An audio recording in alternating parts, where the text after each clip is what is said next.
ദൈവനാമത്തിന്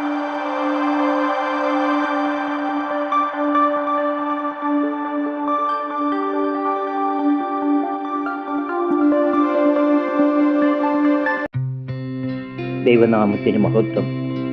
ക്രിസ്തുയേശുവിൻ്റെ നാമത്തിൽ എല്ലാ മാന്യ ശ്രോതാക്കൾക്കും എൻ്റെ സ്നേഹവന്ദനം. വെളിപ്പാട് പുസ്തകത്തിൻ്റെ 7-ാം ഭാഗമായ സാത്താൻ്റെ പരാജയവും ദൈവജനത്തിൻ്റെ വിജയവും എന്ന വിഷയം നാം പഠിച്ചുകൊണ്ടിരിക്കുകയാണല്ലോ. കഴിഞ്ഞ ക്ലാസ്സിൽ 20-ാം അധ്യായത്തിൻ്റെ 1 മുതൽ 6 വരെയുള്ള വാക്യങ്ങൾ നമ്മൾ പഠിച്ചു. ആ ഭാഗത്ത് 2 വിഷയങ്ങൾ നമ്മൾ കണ്ടു. സാത്താനെ ചങ്ങലക്കിടുന്നതും 1000 ആണ്ട് വാഴ്ചയും. ഇനി ഈ അധ്യായത്തിൽ 2 വിഷയങ്ങൾ കൂടി നമുക്ക് പഠിക്കേണ്ടതായിട്ടുണ്ട്. ഗോഗ് മാഗോഗ് യുദ്ധവും വെള്ളസിംഹാസന ന്യായവിധിയും. പ്രാർത്ഥനയോടെ ഇന്നത്തെ പഠനത്തിലേക്ക് നമുക്ക് പ്രവേശിക്കാം. ദൈവം നമ്മെ സഹായിക്കട്ടെ. ഈ അധ്യായത്തിലെ 3-ാമത്തെ വിഷയമായ ഗോഗ് മാഗോഗ് യുദ്ധം, 7 മുതൽ 10 വരെ വാക്യങ്ങൾ. 7-ാം വാക്യം: 1000 ആണ്ട് കഴിയുമ്പോഴോ സാത്താനെ തടവിൽ നിന്നും അഴിച്ചുവിടും. സാത്താനെ ബന്ധിച്ച് 1000 ആണ്ടേക്ക് അഗാധത്തിൽ അടച്ചു മുദ്രയിട്ടിരിക്കുകയാണെന്ന് നാം നേരത്തെ കണ്ടു. 1000 ആണ്ട് കഴിയുമ്പോൾ അവനെ അവിടെ നിന്നും സ്വതന്ത്രനാക്കും. ജാതികളെ വഞ്ചിക്കാതിരിപ്പാനാണ് അവനെ അഗാധത്തിൽ അടച്ചു പൂട്ടിയത്. അല്ലെങ്കിൽ ദൈവത്തിൻ്റെ സമയത്തിന് മുമ്പ് ജാതികൾ വഞ്ചിക്കപ്പെടാതിരിപ്പാൻ. സമയമാകുമ്പോൾ അവൻ സ്വതന്ത്രനാക്കപ്പെടും. അപ്പോൾ അവൻ എന്തു ചെയ്യുമെന്ന് അടുത്ത വാക്യം പറയുന്നു. 8-ാം വാക്യം: അവൻ ഭൂമിയുടെ 4 ദിക്കിലുമുള്ള ജാതികളായി സംഖ്യയിൽ കടൽപ്പുറത്തെ മണൽ പോലെയുള്ള ഗോഗ് മാഗോഗ് എന്നിവരെ യുദ്ധത്തിനായി കൂട്ടിച്ചേർക്കേണ്ടതിന് വശീകരിപ്പാൻ പുറപ്പെടും. ഭൂമിയുടെ 4 ദിക്കിലുമുള്ള ജാതികൾ, ഭൂതലത്തിലെങ്ങുമുള്ള അവിശ്വാസികളായ സകല ജാതികളും, സംഖ്യയിൽ കടൽപ്പുറത്തെ മണൽ പോലെ. ജാതികളുടെ പെരുപ്പത്തെ ഇത് കാണിക്കുന്നു. Gogh Magog. ഗോഗിനെ കുറിച്ച് 1 ദിനവൃത്താന്തം 5-ന്റെ 4-ാം വാക്യത്തിൽ നാം കാണുന്നുണ്ട്. 1 ദിനവൃത്താന്തം 5-ന്റെ 4: യോവേലിൻ്റെ പുത്രന്മാർ, അവൻ്റെ മകൻ ശെമയ്യാവ്, അവൻ്റെ മകൻ ഗോഗ്, അവൻ്റെ മകൻ ശിമെയി. മാഗോഗിനെ കുറിച്ച് ഉൽപ്പത്തി പുസ്തകത്തിൽ നോഹയുടെ പുത്രനായ യാഫത്തിൻ്റെ പുത്രനായി പറഞ്ഞിരിക്കുന്നു.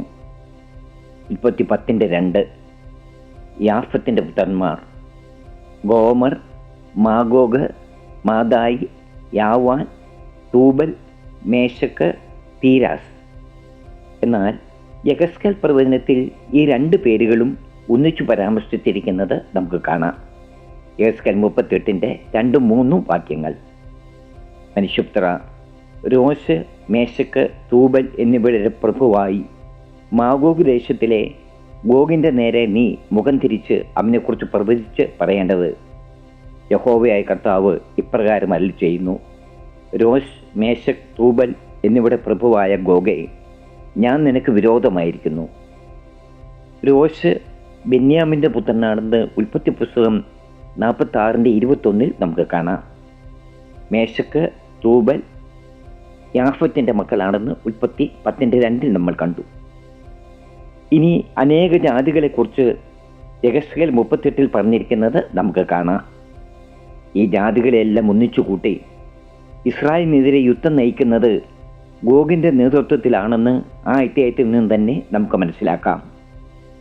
യഹസ്കേൽ 38-ന്റെ 4 മുതൽ 7 വരെ വാക്യങ്ങൾ: ഞാൻ നിന്നെ വഴിതെറ്റിച്ച് നിന്റെ താടിയെല്ലിൽ ചൂണ്ടൽ കൊളുത്തി നിന്നെയും നിന്റെ സകല സൈന്യത്തെയും കുതിരകളെയും ഒഴിയാതെ സർവായുധം ധരിച്ച കുതിരച്ചേവകരെയും ഒട്ടൊഴിയാതെ വാളും പരിചയും പലകയും എടുത്ത ഒരു മഹാസമൂഹത്തെയും അവരോടുകൂടെ ഒട്ടൊഴിയാതെ പരിചയും തലക്കോരുകയും ധരിച്ച പാർസികൾ, കൂശ്യർ, പൂത്യർ, ഗോമേരും അവൻ്റെ എല്ലാ പടക്കൂട്ടങ്ങളും, വടക്കേ അറ്റത്തുള്ള തോഗർമാഗ്രഹവും അതിൻ്റെ എല്ലാ പടക്കൂട്ടങ്ങളും എന്നിങ്ങനെ പല ജാതികളെയും നിന്നോടുകൂടെ പുറപ്പെടുമാറാക്കും. ഒരുങ്ങിക്കൊള്ളുക, നീ നിന്റെ അടുക്കൽ കൂടിയിരിക്കുന്ന നിന്റെ സമൂഹമൊക്കെയും ഒരുങ്ങിക്കൊള്ളുവിൻ. നീ അവർക്ക് മേധാവിയായിരിക്കുക. അനേക ജാതികൾക്ക് മേധാവിയായിരിക്കുവാൻ ദൈവം ഗോഗിനെ നിയമിച്ചിരിക്കുകയാണ്. ഭൂമിയിൽ അവസാനമായി നടക്കുവാനിരിക്കുന്ന മഹായുദ്ധത്തെക്കുറിച്ച് പ്രവാചകൻ മുഖാന്തരം ദൈവം ഇവിടെ വെളിപ്പെടുത്തിയിരിക്കുന്നു. അടുത്ത 2 വാക്യങ്ങൾ കൂടെ നമുക്ക് നോക്കാം. യഹസ്കേൽ 38 8 9 വാക്യങ്ങൾ. ഏറിയ നാൾ കഴിഞ്ഞിട്ട് നീ സന്ദർശിക്കപ്പെടും. വാളിന് ഒഴിഞ്ഞു പോന്നതും പല ജാതികളിൽ നിന്നും ശേഖരിക്കപ്പെട്ടതുമായ ഒരു രാജ്യത്തിലേക്ക് നീ ഒടുക്കം വന്നു ചേരും. നിരന്തര ശൂന്യമായി കിടന്നിരുന്ന ഇസ്രായേൽ പർവ്വതങ്ങളിൽ തന്നെ. എന്നാൽ അവർ ജാതികളുടെ ഇടയിൽ നിന്ന് വന്ന് എല്ലാവരും നിർഭയമായി വസിക്കും. നീ മഴക്കോൾ പോലെ കയറി വരും. നീയും നിന്റെ എല്ലാ പടക്കൂട്ടങ്ങളും നിന്നോട് കൂടിയുള്ള പല ജാതികളും മേഘം പോലെ ദേശത്തെ മൂടും. ദൈവം തൻ്റെ പദ്ധതിയുടെ പൂർത്തീകരണത്തിനായി സകല ജാതികളെയും ഗോഗിൻ്റെ നേതൃത്വത്തിൽ ഇസ്രായേലിനെതിരെ അയക്കും. ലോകത്തെമ്പാടുമുള്ള ദൈവജനത്തിനെതിരെയും സകല ജാതികളും തിരിയും. 1000 വർഷം കഴിഞ്ഞ് സാത്താനെ അഴിച്ചുവിടുന്ന സമയമാണിത്. ജാതികളെ വഞ്ചിക്കുവാൻ അവന് അനുവാദം കൊടുത്തിരിക്കുന്ന സമയം. പ്രവാചകൻ അത് രേഖപ്പെടുത്തിയിരിക്കുന്നത് നോക്കാം. യഹസ്കേൽ 38 10 മുതൽ 12 വരെ വാക്യങ്ങൾ. യഹോവയായ കർത്താവ് ഇപ്രകാരം അരുളിച്ചെയ്യുന്നു. അന്നാളിൽ നിന്റെ ഹൃദയത്തിൽ ചില ആലോചനകൾ തോന്നും. നീ ഒരു ദുരുപായം നിരൂപിക്കും. മതിലില്ലാത്ത ഗ്രാമങ്ങളുടെ ദേശത്ത് ഞാൻ ചെല്ലും. കൊള്ളയിടേണ്ടതിനും കവർച്ച ചെയ്യേണ്ടതിനും ശൂന്യമായി കിടന്നിട്ട് വീണ്ടും നിവാസികളുള്ള സ്ഥലങ്ങൾക്ക് നേരെയും ജാതികളുടെ ഇടയിൽ നിന്ന് ശേഖരിക്കപ്പെട്ടും കന്നുകാലികളെയും ധനത്തെയും സമ്പാദിച്ചും ഭൂമിയുടെ മധ്യേ വസിച്ചുമിരിക്കുന്ന ഒരു ജനത്തിൻ്റെ നേരെയും കൈ നീട്ടേണ്ടതിനും ഒട്ടൊഴിയാതെ മതിലും ഓടാമ്പലും കതവും കൂടാതെ നിർഭയം വസിച്ച് സ്വൈര്യമായിരിക്കുന്നവരുടെ നേരെ ഞാൻ ചെല്ലും എന്ന് നീ പറയും. ദൈവം മുൻ നിശ്ചയിച്ചിരിക്കും പ്രകാരം തൻ്റെ കാര്യപരിപാടികൾ നടപ്പാക്കാൻ ഗോഗിന് ചില ആലോചനകൾ കൊടുക്കുന്നു. ദുരുപായം പ്രവർത്തിപ്പാൻ അവൻ്റെ ഹൃദയത്തിൽ തോന്നിപ്പിക്കുന്നു. ചില വാക്യങ്ങൾ കൂടി വായിച്ച് അതിൻ്റെ പരിസമാപ്തി എങ്ങനെയെന്ന് നമുക്ക് നോക്കാം. യഹസ്കേൽ 38 15 16 18 മുതൽ 21 വരെയുള്ള വാക്യങ്ങളും. നീയും നിന്നോടുകൂടെ പല ജാതികളും ഒട്ടൊഴിയാതെ കുതിരപ്പുറത്ത് കയറി ഒരു മഹാസമൂഹവും മഹാസൈന്യവുമായി നിന്റെ ദിക്കിൽ നിന്ന് വടക്കേ അറ്റത്തു നിന്ന് തന്നെ വരും. ദേശത്തെ മറക്കേണ്ടതിനുള്ള ഒരു മേഘം പോലെ നീ എൻ്റെ ജനമായ ഇസ്രായേലിൻ്റെ നേരെ വരും. ഗോഗേ, അന്ത്യകാലത്ത് ജാതികൾ കാണെ ഞാൻ എന്നെ തന്നെ നിങ്ങൾ വിശുദ്ധീകരിക്കുമ്പോൾ അവർ എന്നെ അറിയേണ്ടതിന് ഞാൻ നിന്നെ എൻ്റെ ദേശത്തിൻ്റെ നേരെ വരുത്തും. ഇസ്രായേൽ ദേശത്തിന് വിരോധമായി ഗോഗ് വരുന്ന അന്നാളിൽ എൻ്റെ ക്രോധം എൻ്റെ മൂക്കിൽ ഉജ്ജ്വലിക്കും എന്ന് യഹോവയായ കർത്താവിൻ്റെ അരുളപ്പാട്. അന്നാളിൽ നിശ്ചയമായിട്ട് ഇസ്രായേൽ ദേശത്ത് ഒരു വലിയ ഭൂകമ്പം ഉണ്ടാകും എന്ന് ഞാൻ എൻ്റെ തീഷ്ണതയിലും എൻ്റെ കോപാഗ്നിയിലും അരുളി ചെയ്തിരിക്കുന്നു. അങ്ങനെ സമുദ്രത്തിലെ മത്സ്യവും ആകാശത്തിലെ പറവയും കാട്ടിലെ മൃഗവും നിലത്തെരിയുന്ന ഇഴജാതിയൊക്കെയും ഭൂതലത്തിലെ സകല മനുഷ്യരും എൻ്റെ സന്നിധിയിൽ വരയ്ക്കും. മലകൾ ഇടിഞ്ഞു പോകും, കടുത്തൂങ്കകൾ വീണുപോകും, എല്ലാ മതിലും നിലംപരിച്ചാകും. ഞാൻ എൻ്റെ സകല പർവ്വതങ്ങളോടും അവൻ്റെ നേരെ വാളെടുപ്പാൻ കൽപ്പിക്കും എന്ന് യഹോവയായ കർത്താവിൻ്റെ അരുളപ്പാട്. ഓരോരുത്തൻ്റെ വാൾ അവനവൻ്റെ സഹോദരന് വിരോധമായിരിക്കും. ഈ മഹായുദ്ധത്തിനൊടുവിൽ ഇസ്രായേലിനെതിരെ ഒന്നിച്ചു നിന്ന് യുദ്ധം ചെയ്ത രാജ്യങ്ങൾ പരസ്പരം പോരാടി നശിക്കും. അതിൻ്റെ അന്ത്യം ഇപ്രകാരമായിരിക്കുമെന്ന് 22 വാക്യത്തിൽ നാം കാണുന്നു. യഹസ്കേൽ 38 22. ഞാൻ മഹാമാരി കൊണ്ടും രക്തം കൊണ്ടും അവനെ ന്യായം വിധിക്കും. ഞാൻ അവൻ്റെ മേലും അവൻ്റെ പടക്കൂട്ടങ്ങളുടെ മേലും അവനോടുകൂടിയുള്ള പല ജാതികളുടെ മേലും പെരുമഴയും വലിയ ആലിപ്പഴവും തീയും ഗന്ധവും വർഷിപ്പിക്കും. ദൈവം തീയും ഗന്ധവും വർഷിപ്പിച്ച് തൻ്റെ ശത്രുക്കളെ സംഹരിച്ച് കളയും. നമുക്ക് വെളിപ്പാട് പുസ്തകത്തിലേക്ക് മടങ്ങി വരാം. സഭയുടെ ശത്രുക്കളായ സകല ജാതികളുടെയും പ്രതീകമായിട്ടാണ് ഗോഗ് മാഗോഗ് എന്ന് ഇവിടെ വെളിപ്പാട് പുസ്തകത്തിൽ പറഞ്ഞിരിക്കുന്നത്. ജാതികളുടെ പ്രഭുവായ സാത്താൻ്റെ പ്രതീകമായിട്ട് ഗോഗിനെയും പറഞ്ഞിരിക്കുന്നു. ഗോഗ് മാഗോഗ് എന്ന സകല ജാതികളെയും യുദ്ധത്തിനായി കൂട്ടിച്ചേർക്കേണ്ടതിന് വശീകരിപ്പാൻ പുറപ്പെട്ടു. വശീകരിപ്പാൻ, ടു ഡിസീവ്, വഞ്ചിക്കുവാൻ. അവരെ വഞ്ചിച്ച പിശാചിനെ എന്ന് 10-ാം വാക്യത്തിൽ വ്യക്തമായി പറഞ്ഞിരിക്കുന്നു. 1000 ആണ്ട് കഴിയുമ്പോഴും ജാതികളെ വഞ്ചിക്കാതിരിപ്പാനാണ് സാത്താനെ അഗാധത്തിൽ തള്ളിയിട്ട് അടിച്ചു മുദ്രയിട്ടത് എന്ന് നമ്മൾ കണ്ടതാണ്. 1000 ആണ്ട് കഴിഞ്ഞ് സാത്താനെ അഴിച്ചുവിടുമ്പോൾ അവൻ എങ്ങനെയാണ് ജാതികളെ വഞ്ചിക്കുന്നതെന്ന് ഇവിടെ വ്യക്തമാക്കിയിരിക്കുന്നു. സംഖ്യയിൽ കടൽപ്പുറത്തെ മണൽ പോലെയുള്ള സർവ്വഭൂമിയിലെയും ജാതികളെ സാത്താൻ വശീകരിച്ച് ദൈവജനത്തിനെതിരെ യുദ്ധത്തിനായി കൂട്ടിച്ചേർക്കുന്നു. 16-ാം അധ്യായം നാം പഠിച്ചപ്പോൾ മഹാസർപ്പത്തിൻ്റെ വായിൽ നിന്നും, മൃഗത്തിൻ്റെ വായിൽ നിന്നും, കള്ളപ്രവാചകൻ്റെ വായിൽ നിന്നും പുറപ്പെടുന്ന ഭൂതാത്മാക്കൾ വലിയ അത്ഭുതങ്ങൾ കാണിച്ചുകൊണ്ട് സകല ഭൂരാജാക്കന്മാരെയും അവിശ്വാസികളായ ദുഷ്ടജനത്തെയും വശീകരിച്ച് ദൈവജനത്തിനെതിരെ യുദ്ധം ചെയ്യുവാൻ ഹർമഗദോൻ എന്ന സ്ഥലത്ത് ഒന്നിച്ചുകൂട്ടി എന്ന് നമ്മൾ കണ്ടു. അതേ യുദ്ധം തന്നെയാണ് ഇവിടെ പറയുന്ന ഗോഗുമാഗോ യുദ്ധമെന്ന് നാം നേരത്തെ കണ്ടിരുന്നു.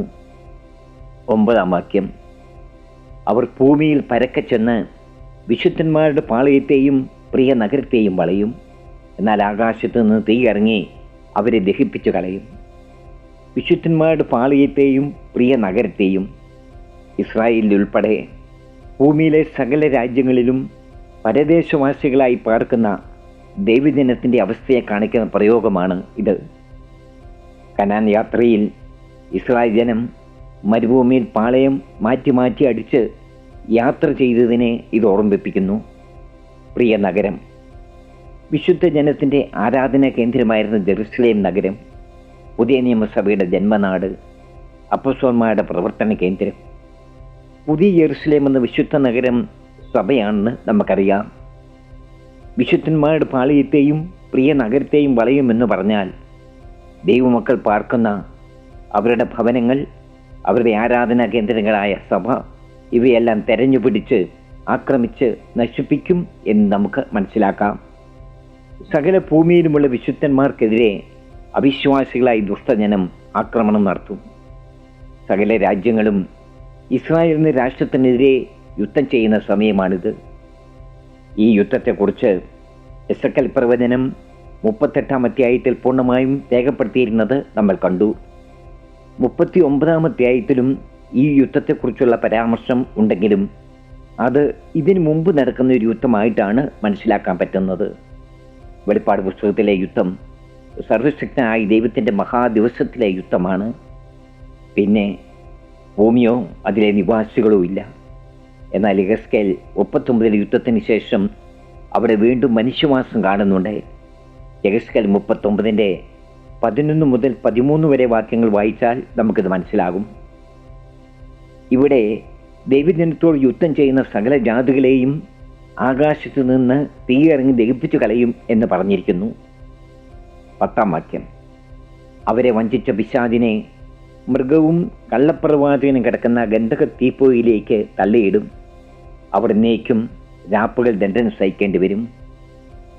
ജാതികളെ വഞ്ചിച്ച് വശീകരിച്ച് ദൈവജനത്തിനെതിരെ യുദ്ധം ചെയ്യിച്ച് അവരെ കൊന്നുകളഞ്ഞ പിശാചിനെ തീപ്പൊയ്കയിലേക്ക് തള്ളിക്കളയും.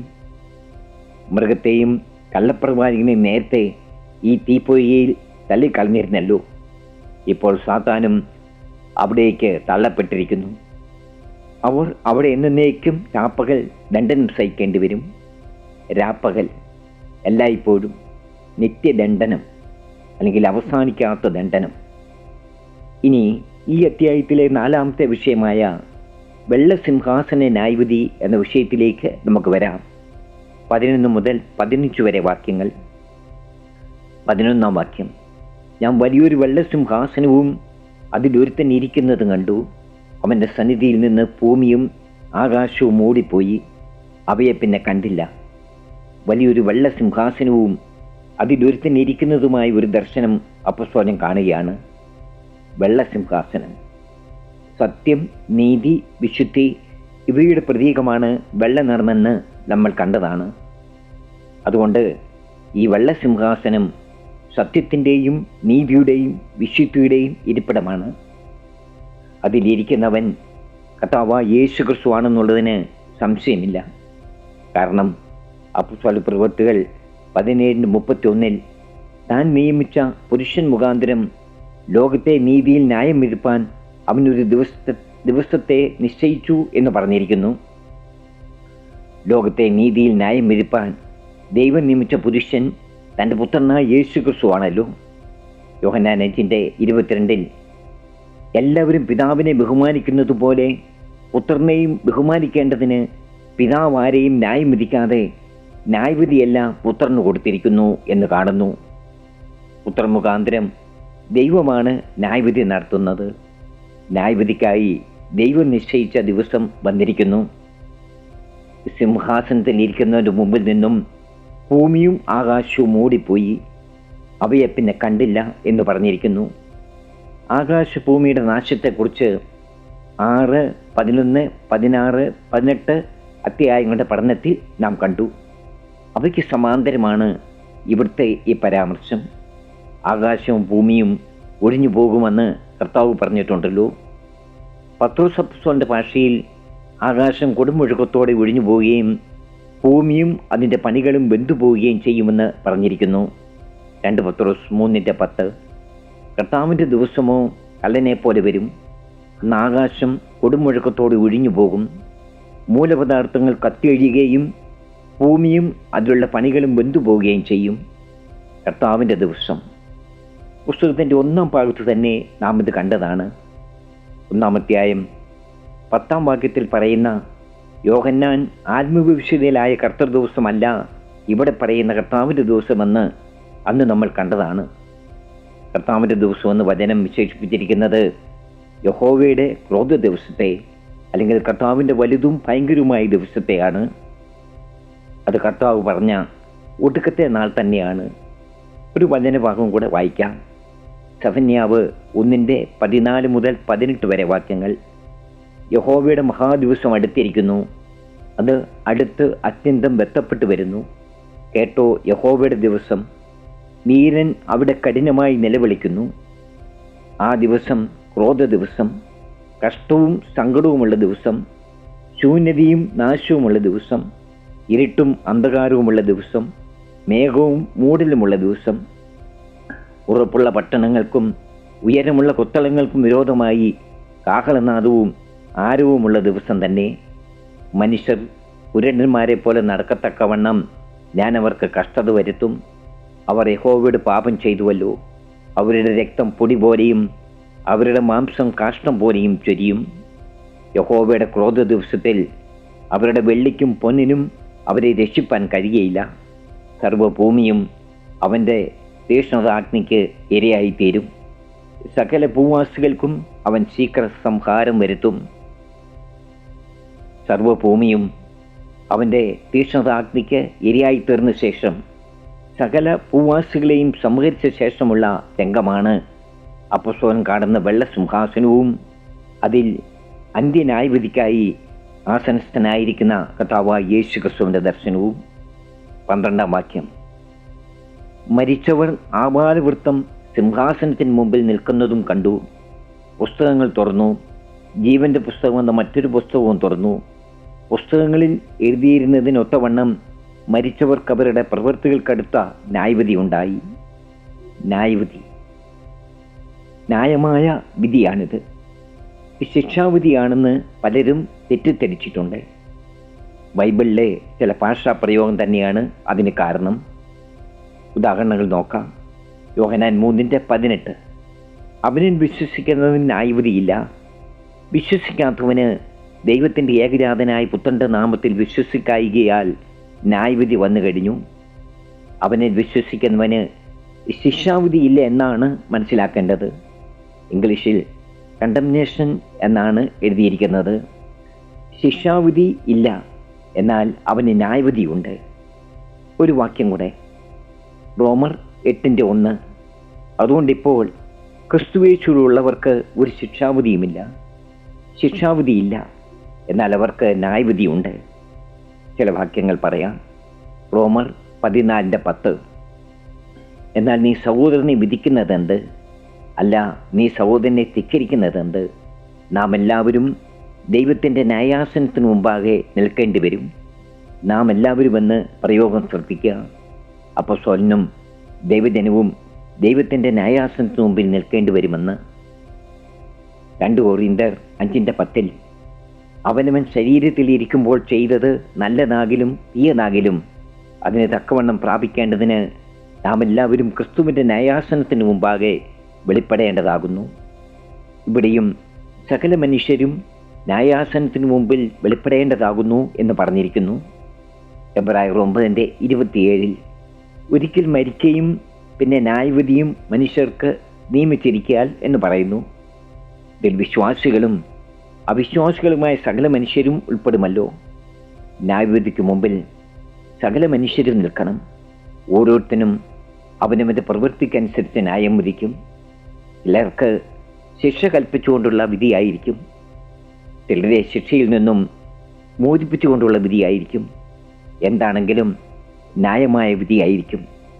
നമ്മുടെ വാക്യത്തിലേക്ക് വരാം. മരിച്ചവർ ആബാലവൃത്തം സിംഹാസനത്തിന് മുമ്പിൽ നിൽക്കുന്നത് കണ്ടു. മരിച്ചവർ ആബാലവൃത്തം, മരിച്ച സകല മനുഷ്യരും, പ്രായഭേദമന്യേ സ്ഥലകാലഭേദമന്യേ എല്ലാവരും. 13-ാം വാക്യം കൂടെ ഇവിടെ ചിന്തിക്കാം. സമുദ്രം തന്നിലുള്ള മരിച്ചവരെ ഏൽപ്പിച്ചു കൊടുത്തു. സമുദ്രത്തിൽ മരിച്ച് മത്സ്യങ്ങൾക്കും മറ്റ് കടൽ ജീവികൾക്കും ഇരയായി തീർന്ന അനേക മനുഷ്യരുണ്ട്. അവരും കർത്താവിൻ്റെ 2ാം വരവെങ്കൽ ഉയർത്തെഴുന്നേറ്റ് വെള്ളസിംഹാസനത്തിന് മുമ്പിൽ ന്യായവിധിക്കായി നിൽക്കുന്നവരുടെ കൂടെ ഉണ്ടാകും. മരണവും പാതാളവും തങ്ങളിലുള്ള മരിച്ചവരെ ഏൽപ്പിച്ചു കൊടുത്തു. മരണവും പാതാളവും എന്നും ഒന്നിച്ചാണ് പ്രവർത്തിക്കുന്നതെന്ന് 4-ാം മുദ്രയെക്കുറിച്ച് പഠിച്ചപ്പോൾ നമ്മൾ കണ്ടതാണ്. മരണം മനുഷ്യൻ്റെ ആത്മാവിനെയും ശരീരത്തെയും തമ്മിൽ വേർപെടുത്തുന്നു.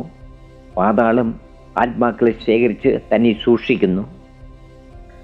ഇങ്ങനെ സൂക്ഷിച്ചിരിക്കുന്ന എല്ലാ ആത്മാക്കളും യേശുക്രിസ്തുവിൻ്റെ 2ാം വരവുങ്കൽ ഉയർത്തെഴുന്നേറ്റ് ന്യായവിധിക്കായി വെള്ളസിംഹാസനത്തിന് മുമ്പിൽ നിൽക്കുകയാണിപ്പോൾ.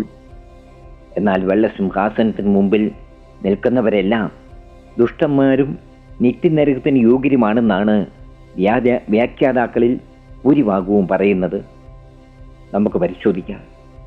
മരിച്ചവരിൽ ശേഷമുള്ളവർ 1000 ആണ്ട് കഴിയുമ്പോഴും ജീവിച്ചില്ല എന്ന് പറഞ്ഞത് നമ്മൾ കണ്ടതാണ്. മരിച്ചവരിൽ 1000 ആണ്ട് കഴിയുന്നതിന് മുമ്പ് പുനരുത്ഥാനം പ്രാപിച്ചത് ക്രിസ്തീയ രക്തസാക്ഷികൾ മാത്രമാണല്ലോ. അപ്പോൾ മരിച്ചവരിൽ ശേഷമുള്ളവർ എന്ന് പറഞ്ഞാൽ രക്തസാക്ഷികൾ ഒഴിച്ച് ബാക്കിയുള്ള സകല വിശുദ്ധന്മാരും മുഴുവൻ ലോകമനുഷ്യരും ഇതിൽ ഉൾപ്പെടുമെന്ന് വ്യക്തമാണല്ലോ. ഈ 2 കൂട്ടരുടെയും പുനരുത്ഥാനം സംബന്ധിച്ച് അല്പം വ്യക്തത വരുത്തേണ്ടതായിട്ടുണ്ട്. നമുക്ക് ചില വേദഭാഗങ്ങൾ വായിക്കാം. യോഹന്നാൻ 6:39, 40, 44, 54 വാക്യങ്ങൾ. 6:39, 40 വാക്യങ്ങൾ. അവൻ എനിക്ക് തന്നതിൽ ഒന്നും ഞാൻ കളയാതെ എല്ലാം ഒടുക്കത്തെ നാളിൽ ഉയർത്തെഴുന്നേൽപ്പിക്കണമെന്നാകുന്നു എന്നെ അയച്ചവൻ്റെ ഇഷ്ടം. പുത്രനെ നോക്കിക്കൊണ്ട് അവനിൽ വിശ്വസിക്കുന്ന ഏവനും നിത്യജീവനുണ്ടാകണമെന്നാകുന്നു എൻ്റെ പിതാവിൻ്റെ ഇഷ്ടം. ഞാൻ അവനെ ഒടുക്കത്തെ നാളിൽ ഉയർത്തെഴുന്നേൽപ്പിക്കും. 44-ാം വാക്യം. എന്നെ അയച്ച പിതാവ് ആകർഷിച്ചിട്ടല്ലാതെ ആർക്കും എൻ്റെ അടുക്കൽ വരുവാൻ കഴിയുകയില്ല. ഞാൻ ഒടുക്കത്തെ നാളിൽ അവനെ ഉയർത്തെഴുന്നേൽപ്പിക്കും. 54-ാം വാക്യം. എൻ്റെ മാംസം തിന്നുകയും എൻ്റെ രക്തം കുടിക്കുകയും ചെയ്യുന്നവന് നിത്യജീവനുണ്ട്. ഞാൻ ഒടുക്കത്തെ നാളിൽ അവനെ ഉയർത്തെഴുന്നേൽപ്പിക്കും. ഇവിടെ നിത്യജീവനിലേക്കുള്ളവനെ അല്ലെങ്കിൽ തൻ്റെ വിശുദ്ധ ജനത്തെ ഒടുക്കത്തെ നാളിൽ ഉയർത്തെഴുന്നേൽപ്പിക്കുമെന്ന് കർത്താവ് ആവർത്തിച്ച് പറഞ്ഞിരിക്കുന്നു. പിതാവിൻ്റെ ഇഷ്ടം അതാണെന്ന് 39-ാം വാക്യത്തിൽ പറയുന്നു. ദാനിയേൽ 12:13 വാക്യം കൂടെ വായിക്കാം. നീയോ അവസാനം വരുവോളും പൊയ്ക്കൊള്ളുക. നീ വിശ്രമിച്ച് കാലാവസ്ഥാനത്തിങ്കൽ നിന്റെ ഓഹരി ലയിപ്പാൻ എഴുന്നേറ്റ് വരും. ഇവിടെ ദാനിയേലിനോട് തൻ്റെ പ്രതിഫലം സ്വീകരിക്കുവാൻ കാലാവസ്ഥാനത്തിങ്കൽ എഴുന്നേറ്റ് വരും അല്ലെങ്കിൽ പുനരുത്ഥാനം പ്രാപിച്ചു വരുമെന്ന് പറഞ്ഞിരിക്കുന്നു. വിശുദ്ധന്മാരുടെ പുനരുത്ഥാനം ഒടുക്കത്തെ നാളിൽ അല്ലെങ്കിൽ കാലാവസ്ഥാനത്തിങ്കൽ ആണെന്ന് വളരെ വ്യക്തമായിരിക്കുന്നു.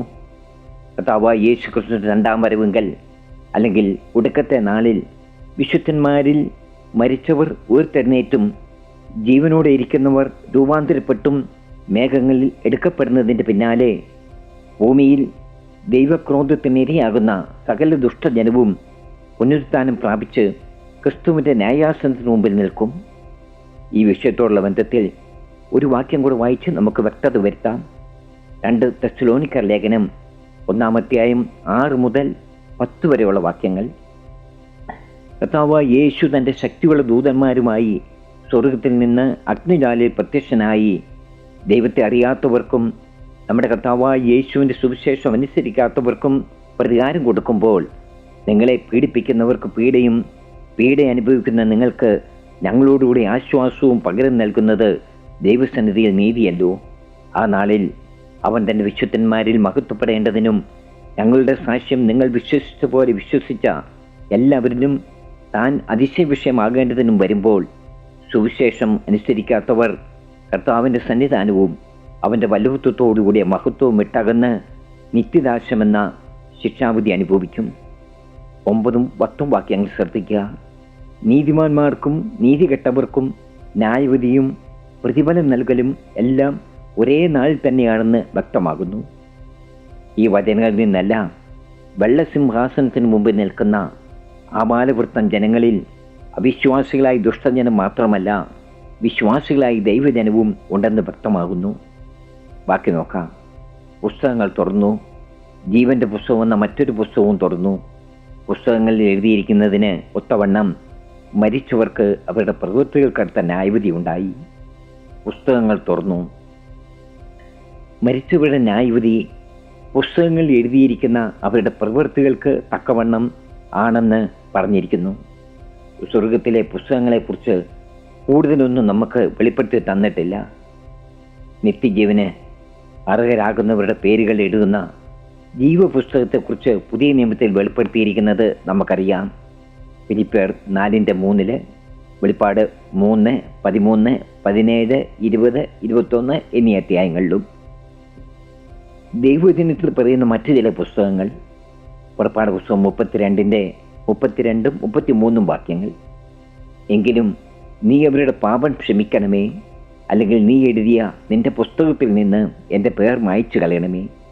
യഹോവ മോശയോട്, എന്നോട് പാപം ചെയ്തവൻ്റെ പേർ ഞാൻ എൻ്റെ പുസ്തകത്തിൽ നിന്നും മായ്ച്ചു കളയും. ദൈവം വിളിച്ച തൻ്റെ ജനത്തിൻ്റെ പേരായിരിക്കും ഇതിൽ എഴുതിയിരിക്കുന്നതെന്ന് നമുക്ക് ചിന്തിക്കാം. മറ്റൊരു വാക്യം കൂടെ നോക്കാം. സങ്കീർത്തനം 69-ന്റെ 28. ജീവൻ്റെ പുസ്തകത്തിൽ നിന്ന് അവരെ മായ്ച്ചു കളയണമേ, നീതിമാന്മാരുടെ കൂടെ അവരെ എഴുതരുതേ. ഇതിൽ എഴുതിയിരിക്കുന്നത് നീതിമാന്മാരുടെ പേരായിരിക്കുമെന്ന് നമുക്ക് അനുമാനിക്കാം. ഒരു മനുഷ്യൻ ഉരുവാകുന്നതിന് മുമ്പ് തന്നെ ദൈവത്തിൻ്റെ പുസ്തകത്തിൽ അവനെ എഴുതുന്നുവെന്ന് സങ്കീർത്തനം 139-ന്റെ 16 നിന്നും നമുക്ക് മനസ്സിലാക്കാം. സങ്കീർത്തനങ്ങൾ 139-ന്റെ 16. ഞാൻ പിണ്ടാകാരമായിരുന്നപ്പോൾ നിന്റെ കണ്ണെന്നെ കണ്ടു, നിയമിക്കപ്പെട്ട നാളുകളിൽ ഒന്നുമില്ലാതിരുന്നപ്പോൾ അവയെല്ലാം നിന്റെ പുസ്തകത്തിൽ എഴുതിയിരുന്നു. യഹോവയുടെ യുദ്ധപുസ്തകം എന്നൊരു പുസ്തകത്തെക്കുറിച്ച് സംഖ്യാപുസ്തകത്തിൽ നാം കാണുന്നുണ്ട്. സംഖ്യാപുസ്തകം 21-ന്റെ 14-ഉം 15-ഉം വാക്യങ്ങൾ. സൂഫിയിലെ വാഹേബും അർണോൺ താഴ്വരകളും ആരിൻ്റെ നിവാസത്തോടും നീണ്ടു. മോവാബിൻ്റെ അതിരോട് ചാഞ്ഞിരിക്കുന്ന താഴ്വര ചെരിവ് എന്നിങ്ങനെ യഹോവയുടെ യുദ്ധപുസ്തകത്തിൽ പറഞ്ഞിരിക്കുന്നു. ഭൂമിയിൽ കാലാകാലങ്ങളായി നടക്കുന്ന യുദ്ധങ്ങളുടെ വിവരങ്ങൾ ആയിരിക്കാം ഇതിൽ രേഖപ്പെടുത്തിയിരിക്കുന്നത്. ഇനി മറ്റൊരു പുസ്തകമാണ് സ്മരണ പുസ്തകം. മലാക്കി പ്രവചനം 3:16. യഹോവ ഭക്തന്മാർ അന്ന് തമ്മിൽ സംസാരിച്ചു. യഹോവ ശ്രദ്ധ വെച്ച് കേട്ടു. യഹോവ ഭക്തന്മാർക്കും അവൻ്റെ നാമത്തെ സ്മരിക്കുന്നവർക്കും വേണ്ടി അവൻ്റെ സന്നിധിയിൽ ഒരു സ്മരണ പുസ്തകം എഴുതി വച്ചിരിക്കുന്നു. ഈ പുസ്തകങ്ങളെല്ലാം ആശ്ചര്യമായി മനസ്സിലാക്കാതെ ദൈവത്തിൻ്റെ അനന്ത ജ്ഞാനത്തിൽ ഇവയെല്ലാം എഴുതിയിരിക്കുന്നു എന്ന് ചിന്തിക്കുന്നതായിരിക്കും കൂടുതൽ ഉചിതം. 13-ാം വാക്യം. സമുദ്രം തന്നിലുള്ള മരിച്ചവരെ ഏൽപ്പിച്ചു കൊടുത്തു, മരണവും പാതാളവും തങ്ങളിലുള്ള മരിച്ചവരെ ഏൽപ്പിച്ചു കൊടുത്തു. ഓരോരുത്തന് അവനവൻ്റെ പ്രവൃത്തികൾക്കടുത്ത വിധിയുണ്ടായി. ഈ വാക്യം നേരത്തെ നമ്മൾ കണ്ടു. മനുഷ്യൻ്റെ മരണം എവിടെയായിരുന്നാലും അവൻ്റെ ജഡം ഏതുവിധം നശിച്ചാലും കർത്താവിൻ്റെ 2ാം വരവെങ്കിൽ ന്യായവിധിക്കായി അവൻ എഴുന്നേറ്റ് വരും. അവൻ്റെ പ്രവൃത്തിക്കടുത്ത വിധി ഉണ്ടാകും. 14-ാം വാക്യം, മരണത്തെയും പാതാളത്തെയും തീപ്പൊയ്കയിൽ തള്ളിയിട്ടു. ഈ തീപ്പൊയ്ക രണ്ടാമത്തെ മരണം. മരണത്തെയും പാതാളത്തെയും തീപ്പൊയ്കയിൽ തള്ളിയിടുന്നു. ഇനി മരണവും പാതാളവും ജീവിക്കില്ല, എന്നേക്കുമായി അവയെ നീക്കിക്കളഞ്ഞിരിക്കുന്നു. ഒടുക്കത്തെ ശത്രുവായിട്ട് മരണം നീങ്ങിപ്പോകുമെന്ന് കൊരിന്ത്യർ ലേഖനത്തിൽ നമ്മൾ വായിക്കുന്നുണ്ടല്ലോ. 1 കൊരിന്ത്യർ 15-25-26 വാക്യങ്ങൾ. അവൻ സകല ശത്രുക്കളെയും കാൽക്കീഴാക്കുവോളും വാഴേണ്ടതാകുന്നു. ഒടുക്കത്തെ ശത്രുവായിട്ട് മരണം നീങ്ങിപ്പോകും. കർത്താവ് തൻ്റെ സകല ശത്രുക്കളെയും നീക്കിക്കളഞ്ഞിരിക്കുന്നു. കഴിഞ്ഞ അധ്യായത്തിൽ മൃഗത്തെയും കള്ളപ്രവാചകനെ പിടിച്ചുകെട്ടി തീപ്പൊയ്യിൽ തള്ളുമെന്നത് നാം കണ്ടു. സകല ജാതിയെയും വശീകരിച്ച് വഞ്ചിച്ച് നിത്യനരകത്തിന് യോഗ്യരാക്കിയ പിശാചിനെ തീപ്പൊയ്കയിലേക്ക് തള്ളിക്കളയുന്നത് 10-ാം വാക്യത്തിൽ നമ്മൾ കണ്ടു. ഇപ്പോൾ ഇതാ ഒടുക്കത്തെ ശത്രുവായ മരണത്തെയും തീപ്പൊയ്കയിൽ തള്ളിക്കളഞ്ഞിരിക്കുന്നു. 15-ാം വാക്യം, ജീവപുസ്തകത്തിൽ പേരെഴുതി കാണാത്ത ഏവനെയും തീപ്പൊയ്കയിൽ തള്ളിയിടും. ദൈവകൽപ്പന അനുസരിക്കാതെ മനുഷ്യവർഗത്തിന് യേശുക്രിസ്തുവിലൂടെ ദൈവം വാഗ്ദത്തം ചെയ്ത നിത്യജീവനെ അവഗണിച്ച് സാത്താനോടും അവൻ്റെ ദൂതന്മാരോടും സന്ധി ചെയ്ത് ഇവിടെ ജീവിച്ച ഓരോരുത്തരും അവനവരുടെ പ്രവൃത്തിക്കനുസരണമായി വിധിയുണ്ടാകും. ജീവപുസ്തകത്തിൽ പേരെഴുതി കാണാത്ത ഏവനെയും തീപ്പൊയ്കയിലേക്ക് വിധിക്കുന്നു. മത്തായി 25:41 ആ വിധി ഇങ്ങനെയാണ്: ശപിക്കപ്പെട്ടവരെ, എന്നെ വിട്ട് പിശാചിനും അവൻ്റെ ദൂതന്മാർക്കും ഒരുക്കിയിരിക്കുന്ന നിത്യാഗ്നിയിലേക്ക് പോകുവിൻ. ഈ വിധിവാചകത്തോടെ വെളിപ്പാട് പുസ്തകത്തിൻ്റെ 20-ാം അധ്യായം ഇവിടെ പൂർത്തിയാകുന്നു. എന്നെ ശ്രവിച്ച എല്ലാവർക്കും വേഗം വരുന്നവനായ കർത്താവായ യേശുക്രിസ്തുവിൻ്റെ നാമത്തിൽ നന്ദിയും സ്നേഹവും അറിയിക്കുന്നു. Praise the Lord.